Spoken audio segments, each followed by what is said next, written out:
こんにちは、弁護士の芦原一郎です。今日は労働判例1251号、2021年12月1日号の24ページ、国在日米軍基地従業員出勤停止事件です。これ米軍基地、那覇地裁ですけれども、米軍基地に勤務している日本人従業員たちに対して、国、日本国政府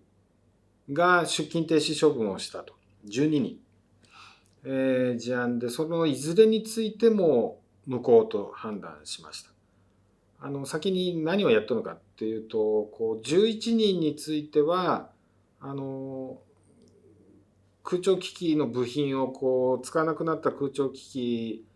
の部品を取り出して売りさばいてたと。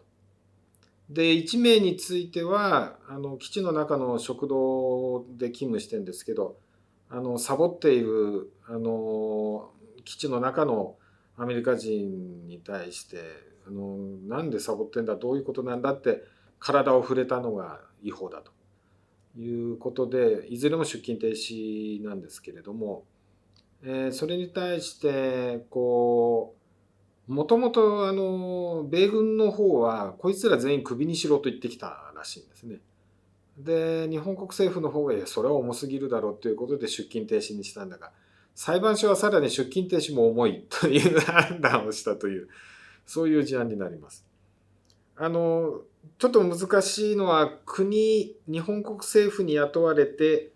日米の協定に基づいたアメリカの基地の中で働いて、指揮命令はアメリカ軍が行うと。けど処分は国が、日本国政府が行う。という関係ですね。派遣と似てますよね。間接雇用形態という言われ方をしてるみたいですけども。で、懲戒処分権は日本国政府の方に留保されているので、で、なんで無効にされたのかっていうと、一番大きな理由は、その合理性、どういう調査をして、どういう証拠があって、どういう評価がされてっていう、判断の資料がほとんどない、送ってこない。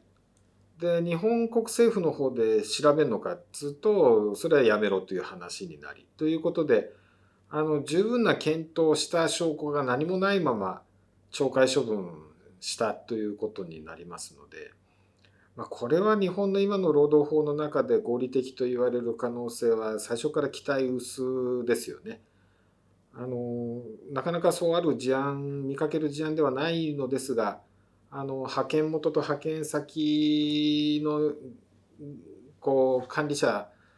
指揮命令する派遣先と懲戒処分する派遣元と判断分かれる、あるいはような場合にどうすべきなのかなっていうのを、少し考えるきっかけになればなと思います。